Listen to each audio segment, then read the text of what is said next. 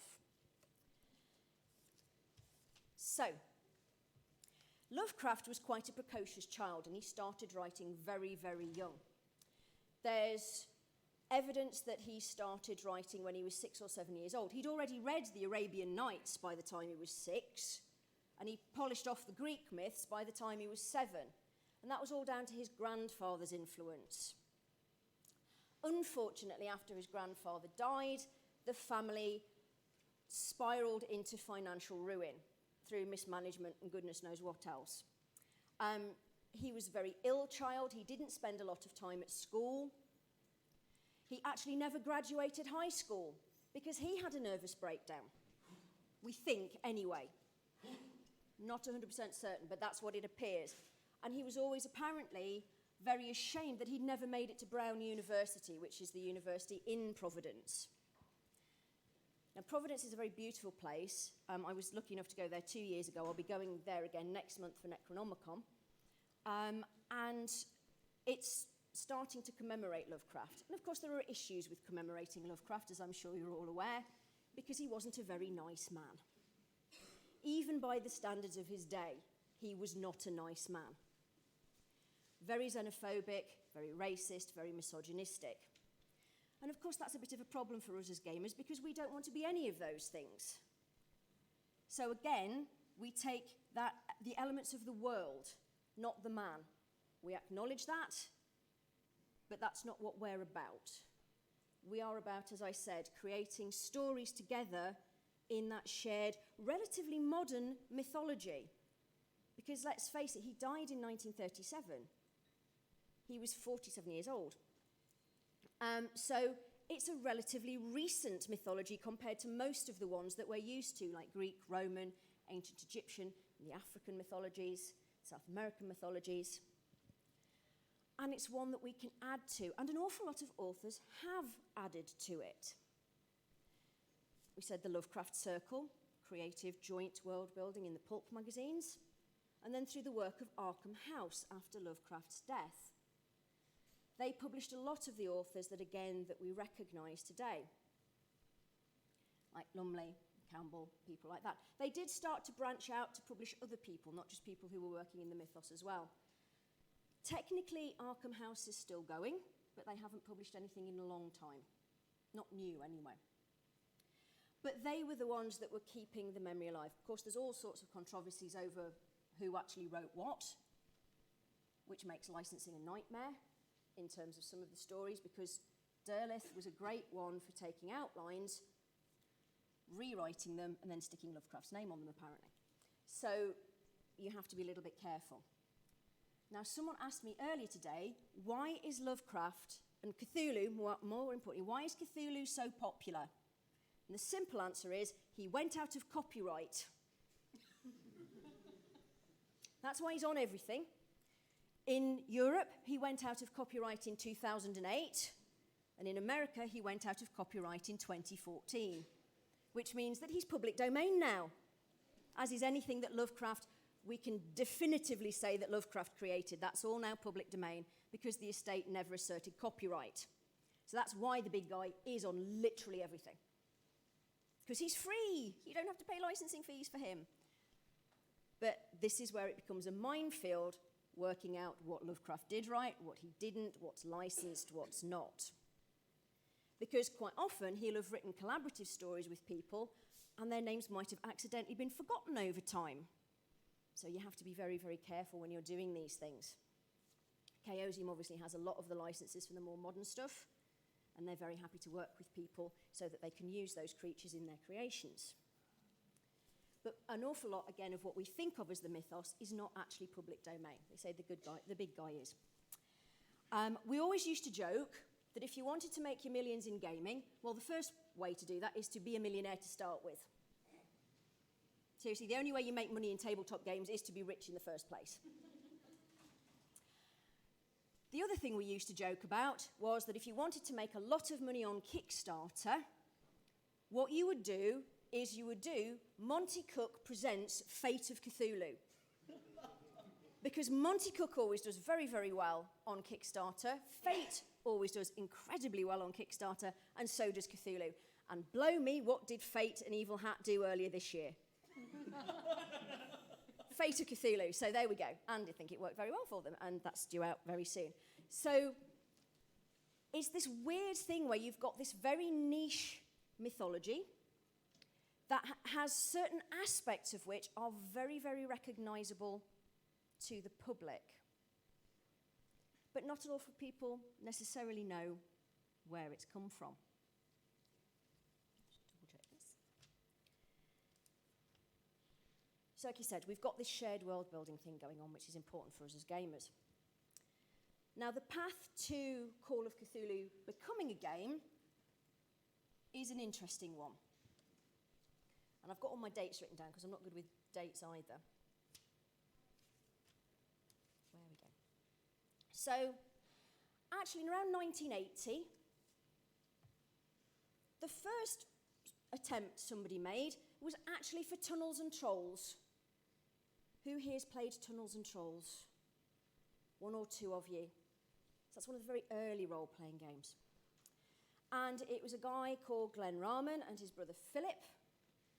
And they did a rules variant called literally the Lovecraft variant that was published in The Sorcerer's Apprentice in 1980. And that was the first attempt to create the world of Lovecraft in tabletop gaming. And they introduced this thing called emotional stability to represent that slow spiral into madness. Now, they followed that up a year later with another article called Monsters of the Cthulhu Mythos. Now, around the same time that this was going on, the Chaosium, as they were then, with Greg Stafford at the helm, were also developing a game that would work set in the Cthulhu mythos. That was either called Dark Shadows or Dark Worlds. It depends on whose version of history you read, one or the other, but it's around the same time. And Sandy Peterson had basically independently, he was thinking about creating a fantasy game based on the dream cycle, so the Dreamland stories. And he'd approached Greg and said, I've got this game, would you be interested? And Greg said, no, I'm really sorry. We're actually already developing something on Lovecraft's works. And Sandy had gone, oh, let me know if you need anyone. I'd really like to do that. And then for whatever reason, the original game didn't happen. So Sandy was given the job of making what we now know as Call of Cthulhu. So that came out in 1981. And he acknowledges in a design article from Different Worlds, which was Chaosium's magazine in 1982, that he'd seen the Lovecraft variant, and the Rahman brothers' article on emotional stability had really helped him tackle the thing he'd been struggling with, which was how to model that descent into madness. But of course, with Call of Cthulhu, we know it as sanity. And it's had various different incarnations over the various different issues. So yes, 30-odd years ago now, we had the first issue of Call of Cthulhu with Sandy Peterson's name on the front. And that went through several more iterations over the years with refinement, based on the basic role-playing system. Who here's actually played it? Good. Who hasn't played it who would like to play it? Yay, excellent. We have things that you can buy to do that. Sorry, I was given strict instructions to do a bit of sales pitch as well. So you know what I'm talking about. There really wasn't an awful lot of change in terms of rules between the first and the 6th edition, because it's a very intuitive system for me. Now, different people's brains work in different ways. And I'm not great with complicated rule systems, but I can do BRP because it makes sense to me. And it obviously makes sense to a lot of other people because it's a very popular game. It quite often wins polls of the best game ever and we're up against the big 500-pound gorilla, D&D. There's also interesting structural differences between D&D and Call of Cthulhu, and an awful lot of other role-playing games. It's one of those really interesting ones where your expectation isn't to kill things and steal their stuff and amass all that stuff and get really rich and powerful. No, you're not going to survive this. And you're going to have a really unpleasant time realizing that the world isn't what you think it is on the way down. But it's interesting to see how people buy into that, because that's one of the setup premises of the game. So in pretty much every other game, big mainstream ones for a very long time, it was the acquisition of stuff and power. Whereas Cthulhu was the exact opposite of that. It's like, you're not going to amass any wealth, or if you do, it's going to be very short-lived and it's probably going to curse you and that's it. The combat system was also legendarily, yes, somebody giggled, yes. Yes, brutal. There's a reason for that. It's because it was designed by 2 Vietnam veterans. So they knew exactly what damage a big gun was going to do to you. So that is why it was very, very lethal. That got toned down in some of the later versions, but it was brought back for the 7th edition.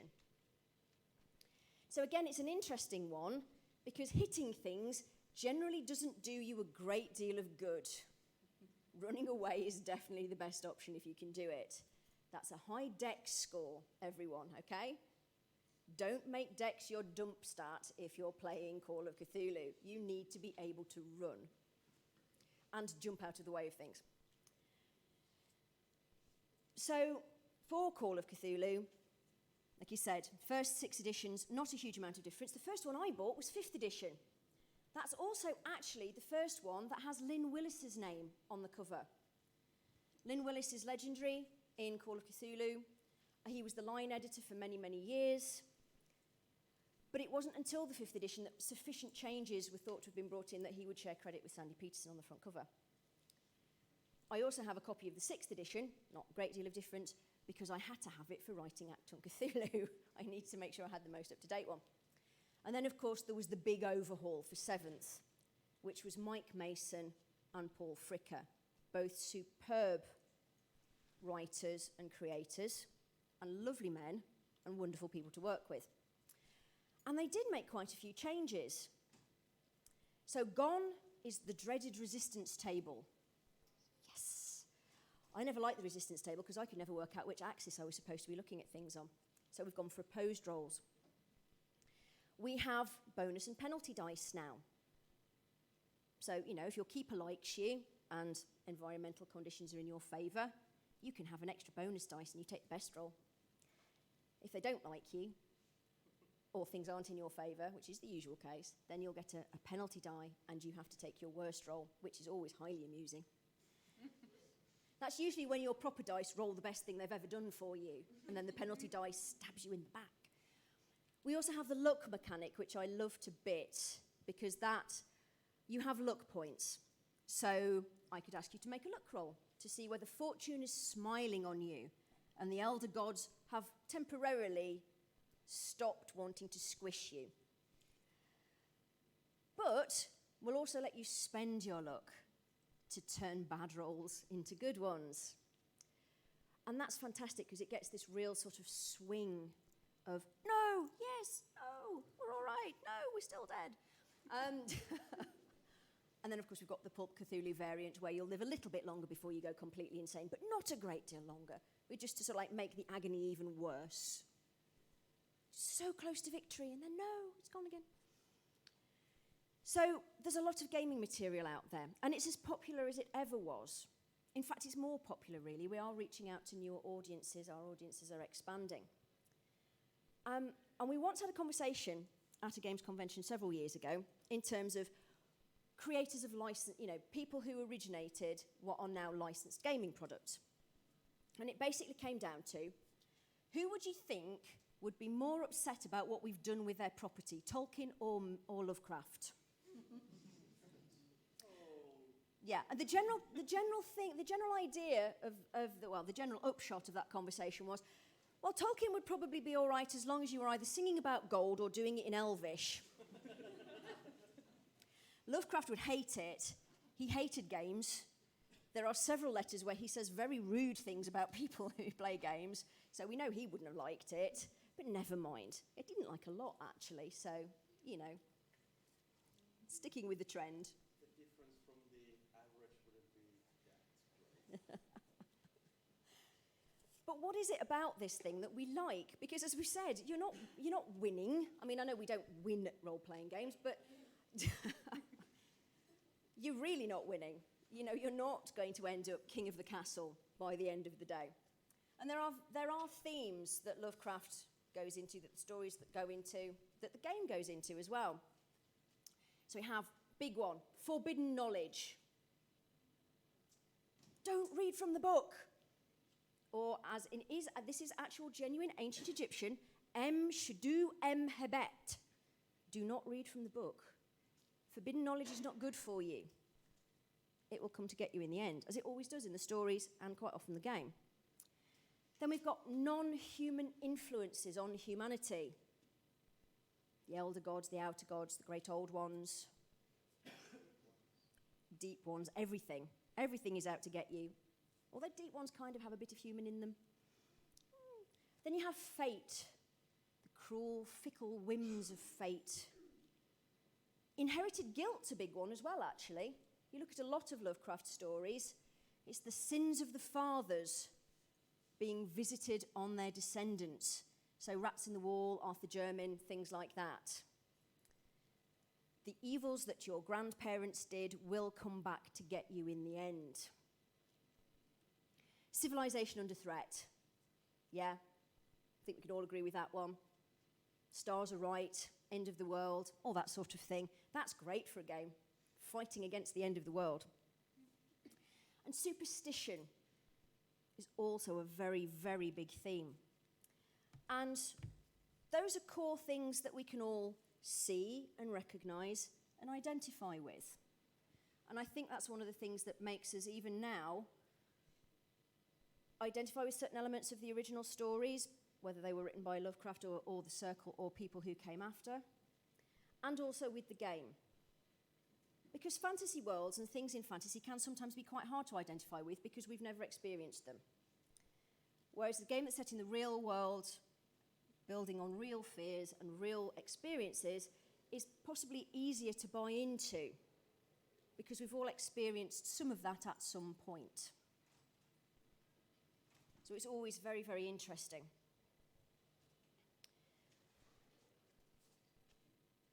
Now, Lovecraft had a lot of influences. So we had Edgar Allan Poe was a big influence on him. Robert Chambers was a big influence on him, who's actually the guy that came up with Hastur. Well, he's not actually. Ambrose Bierce actually came up with Hastur, who might be the King in Yellow or might not be. Depends on who you read. And I always thought that Chambers came after Lovecraft until I went and did some research. And of course, no, he's not. Chambers came first. He's a lot older. And there's a big interest at the moment in the King in Yellow, partly through True Detective a few years ago, the first series of True Detective. So again, it's weird to see how these things creep stealthily into mainstream media, almost like the great old ones might have been manipulating it to get the message out there. He was also influenced a lot by Lord Dunsany, which is where the Dreamland stuff came from, which is the much more fantastical side of things, which is also great fun to play in. And of course, Lovecraft loved cats, which is why cats figure so heavily in the Dreamlands. That's one of the few things he did like, actually. Then you have Arthur Mackin, who was a Welshman who wrote some really strange fiction, usually about nature getting the better of man. Mackin may also have been responsible for some of the Angels of Mons stories from World War I. Does everybody know about those? This is all the sort of like the angels appearing on the battlefield and rescuing the Allied soldiers from the enemy and things like that. Now, Mackin had written a short story, it's called The Bowman, I think, and there's a lot of argument as to whether that then influenced later news reporting of events, and because there's no contemporary sources for these actual things, it just became sort of like an urban legend that grew. And then you've got Algernon Blackwood as well. So you've got all these wonderful influences that come together to create this shared world, which we can dip into, we can add to, we can build. And like all good mythologies, it's a living thing. It changes and adapts to reflect what people need from it. Now, in his lifetime, Lovecraft was reasonably well known in certain circles, but not most of them. Kind of like gamers. Now, we're reasonably known in our circles, but not terribly well outside them. And yet, he suddenly became very, very popular again in the 60s with the counterculture. And that's what led to the game, because, of course, a lot of the people that ended up founding games companies were either war gamers or hippies. Bless the hippies. And that's where it came from. That's where he started to become more and more popular and came back into the limelight and actually has far more recognition now he's dead than he ever did, really, when he was alive. And his fiction isn't to everybody's tastes. Like Tolkien, why use one word when 32 will do? The longer the better, the more apostrophes the better. Consonants as well. We must have at least 6 consonants together with no vowels and a couple of exclamation marks for good measure. That makes my editor's job an absolute nightmare. So how many L's has this thing got in it? All of them, basically. Although there is one of the things, I am learning ancient Egyptian at the moment, just because I can. It's one of those. I was reading, it's the largest private library outside London, and it's in Newcastle, near where I live, and it's called the Literary and Philosophical Society, and it was set up a couple of 100 years ago for the edification of Newcastle's citizens. And it had some very important people who have been members. And I was reading through their newsletter, and it said, what do you like to learn? Middle Egyptian. I was like, I've misread that. Or this is the start of a scenario. Like, oh, go on then. I'm going to do that. Now, there is in Middle Egyptian hieroglyphics, the one that was used for several thousand years, there is no letter L. That was only brought in when the Ptolemies, the Greeks, came into power, because obviously they needed a letter L, so that's why you get a little lion starts to appear. I'm now instituting this as the official rule for Call of Cthulhu. There's no L for a very good reason, and those of you who are laughing have figured it out. It's so you cannot name them. And if you can't name them, you can't summon them. So big lad's not coming. It doesn't work for an awful lot of them. Nyarlathotep you covered, he's not coming. Can't have that without the L. But that might be why they went for Black Pharaoh. Oh, no, you can't do Black Pharaoh either. That's good, yay. Although, unfortunately, Kem is the Egyptian word for black, so you can do it. So that's now the rule. You can't. There's no letter L, so that you can't summon the great old ones in ancient Egypt. So that was a bit of a... Sorry, I diverted there. So, where was I? I'm sorry, I'm very tired. I'm starting to ramble now. So I'm going to stop, basically, and I'm going to start asking you lot questions, because I know we've only got 15 minutes left. So the thing is, for all his problems, Lovecraft and his associates created a wonderful world for us to play in. And there are so many games out there now that use the mythos. And whatever style of gaming you like to play, you will find a game that has them in there for you to run away from screaming. Board games, card games, role-playing games. We are incredibly lucky to live in an age where we have access to all this wonderful stuff, largely because it went out of copyright 5 years ago. And it's wonderful to be able to build and share and create new stories of our own. Man by nature is a social creature and likes telling stories. The history of us gaming and telling stories together goes back thousands and thousands and thousands of years, probably from about the time we learnt to speak, to be quite honest. And it's wonderful that we have things like this at Ropecon, where we can keep doing that and share our love for it and share our love for these worlds that were created for us to play in, even if that wasn't their original intention. Right, so I've bimbled on enough. Does anyone have any questions? I think this is working. If someone could pass that back to the gentleman for me, please. Yeah, you wanted to use this ABC? No, right. Tap it. Is this one, that one's working, I'll give you this one.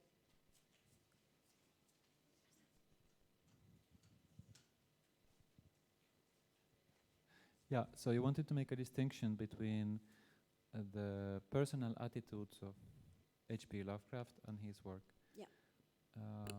But when it comes to racism, I mean, the racist elements are really essential to many of his stories. And this horror of racial degeneration, miscegenation. Miscegenation, yeah. Yeah, I thought I probably pronounced that wrong. Yeah, no, it's miscegenation, vile word. You know, if you look at Shadow over Innsmouth, Dunwich Horror, Call of Cthulhu, you know, a lot of the key stories have this as a main element. And we also know from his letters that, you know, a lot of the, his descriptions of this degeneration in his fiction are basically identical to his descriptions of, dark-skinned people and immigrants in the United States.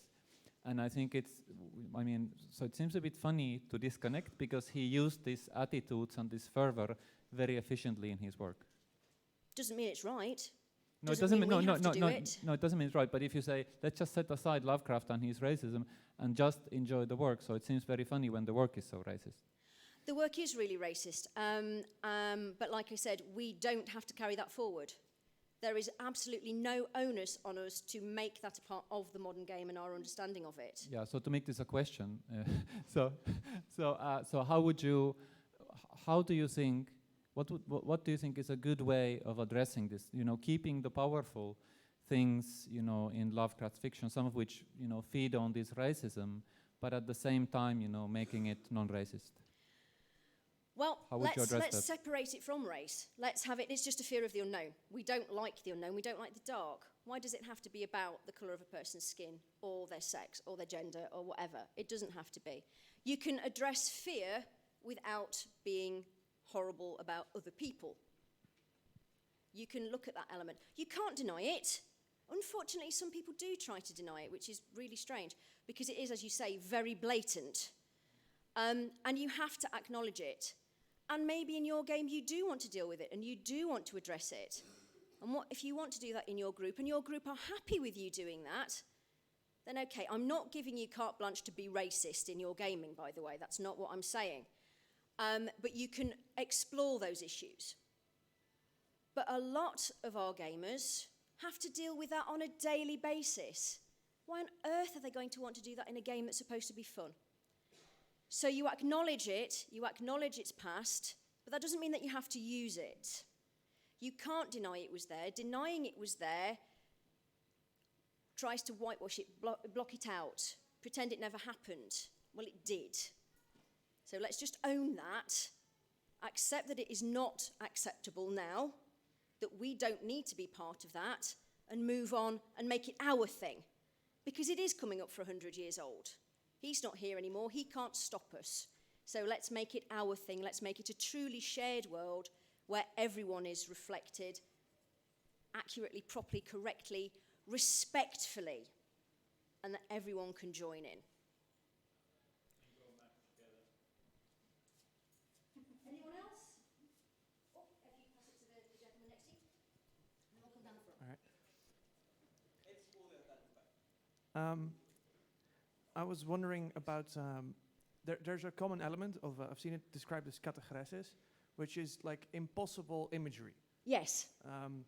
And then next to this description of something that could not exist, could not look like that, is a little picture in all of these books. And I was just wondering why. Because do you know how many complaints you get if you try to put out a game book with no art in it? Logistically, that's one thing. The great thing in some respects about the mythos and the fact that it was a shared world and the fact that a lot of the authors in it were so desperately vague about what things looked like was that, well, that's what that person thinks it looks like. That's what it appeared to that person as. Doesn't have to be what it appears to someone else as. Just because it's called Joe over there does not mean it's the same thing that's known as Joe over here. Or it may be that it's exactly the same thing, but you know it's Fred, you know it's George. but it's the same creature. And, you know, you can play with that vagueness. There are certain elements that do get described. And we are very fortunate in that we have some wonderful, wonderful artists who put their own interpretation on these things. But yes, in terms of, it should be indescribable, but, you know, books without artwork, not happening. And of course, it's one of those things as well. Horror films always work best when you don't see the monster, because your imagination will always make it way, way scarier than it really, you know, the man in the rubber suit, basically, let's face it. But again, we do need that artwork in there to make the books look pretty. Right, who's next? There was someone, that gentleman there, and then we'll come down to the front, okay? So to get into a bit nicer topic, the copyright minefield. Like, Oh, thank you. is there a guideline, a list, or something like that about the stuff you actually can steal and about the stuff that will get you a lawsuit? Not steal, pay homage to. Yeah, pay homage to. Asking for a friend. If it is definitely Lovecraft, then it's public domain. Anything else, contact Chaosium and ask them, basically, is the easy answer. And anything earlier than Lovecraft is also because many of the things that Lovecraft used were actually Yes. already around. Yeah, so again, sort of things like mentions of Hastur, stuff like that. It was from other... Yeah. But again, you do have to be careful because some authors' estates were very, very good at maintaining copyright. So, of course, Robert E. Howard and Conan, that is a very well-guarded property, even though Howard has been dead long enough technically for it to be public domain, because his estate was very careful to maintain that copyright. It's not. So just because it's, I think it's 80 years in Europe and 100 years in America, don't assume, do check, because the last thing you want is a cease and desist and a lawsuit. But certainly for things with the mythos, if you're not certain, do drop Chaosium a line and we will try and help you out. But really, modern authors like Lumley and Campbell, no, you can't use their stuff without a sort of an agreement with Chaosium, and a lot of other authors as well, to be quite honest. They're just the two that popped into my head. Because they're not public domain. So you do have to be very careful. And it is a total minefield. It really is. Thanks. Right, so there was a gentleman down here. Thank you. Actually, two questions, one more benign. Do you have any other universes, let's say, that have same kinds of touching or communicating with the gods will make you insane that you appreciate? Oof. I'm sure there are. Yes, there's got to be. Let me have a think. There will be, but my brain is fried now. Sure.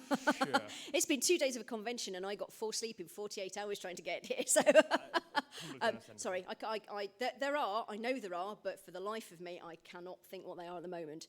Yeah, the more unfun question. Let's take a person into the 1930s, into the deep south in the USA. How much more different would Lovecraft be from the average citizen there? Oh, he was extreme for his day. We know that from his letters and things. He was, you know, it was known. This is more like I have no clue about the American South.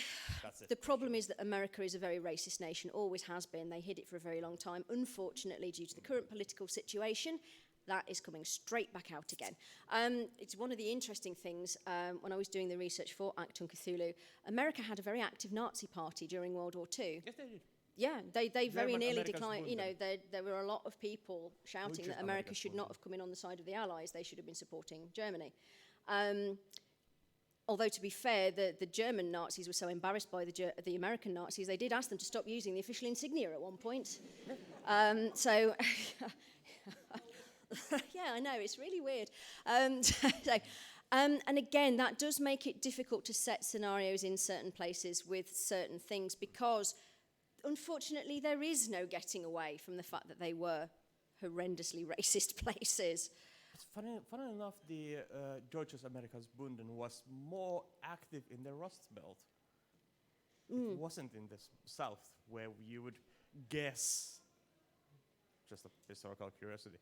Yeah, and the reason you get a lot of cultural unrest, social unrest, racial unrest is because people are poor. They see that systems are failing them, so they go for the easy target. And nothing's really changed in the last 100 odd years on that point, let's face it. And again, if you're into that sort of thing, it can be interesting to explore it, but you do have to handle it sensitively. But like I said, an awful lot of our players have to deal with that nonsense on a daily basis, so we try to make sure that they don't have to face it in their games. Any other questions? Because I do realise we are sort of coming up on... Okay, I've got one. How do you keep the game from becoming too self-referential? Because that's kind of a thing that just seems like I've been sort of on the outside looking in. I haven't really played in 2 decades, and I see the same names. I mean, the same scenarios, the same NPCs, and so on. How do you bring something new? It seems to be very much banging on the nostalgia of the... There's a certain element of that. Yeah. As I've said to people already this weekend, what we don't want to be is the greatest hits company. But the game is nearly 40 years old, so we do have a big back catalogue. We're very fortunate in that we are getting new players and people who are interested. And they would like to play the classics. So we do have a certain duty to provide those in a form that's accessible to them, which is part of what we're doing. But you're right, we do need new material. We do need new and interesting stuff. So we are constantly looking for new authors, fresh voices, fresh perspectives. So it's not just all us old fogies writing the same stuff over and over again. But expectations are fun because you can play with them. And people who are long-term gamers, you can kind of metagame within Call of Cthulhu and work against their expectations to surprise them. I've done that a few times, and it's quite entertaining, because if they've played Call of Cthulhu a lot, there are certain cues that they are looking for, certain things that they expect are going to lead to, say, point A. So you let them think that's exactly where they're going, and then just before they get there, no, actually, you're going to point B. Ha ha ha ha! That'll teach you to bring outside knowledge into the game that your character didn't know. So you can do that. You can play with that. You can have fun with that. But yeah, we've got to be careful, and we do have to look for new, fresh voices so that this world can continue to grow and continue to be interesting and not become stale. Same for any gaming world, really. Any other questions? One more.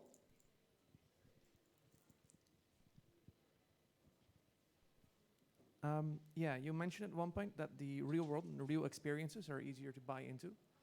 We now get into as well the nostalgia, and that the original stories are all set in the 1920s and 30s. I don't know if Chaosium makes a lot of modern scenarios. We do actually quite a lot, although hilariously Cthulhu now is technically the 1980s and 90s, which I think we ought to have that back as an actual period setting, just because I did most of my growing up during the 80s, so there we go. But yes, we do. There are quite a lot, but people like the 1920s. It's near enough to be within living memory, but far enough away to be historically entertaining and fun and something different. Now, I've just had the lovely gentleman flash the 1-minute card at me, so I would like to say apologies first for being a little bit brain dead and rambling slightly at you. But secondly, thank you very much for coming. I hope you're enjoying your time at Ropecon, and I hope to see some more of you over the rest of the weekend. Thank you very much.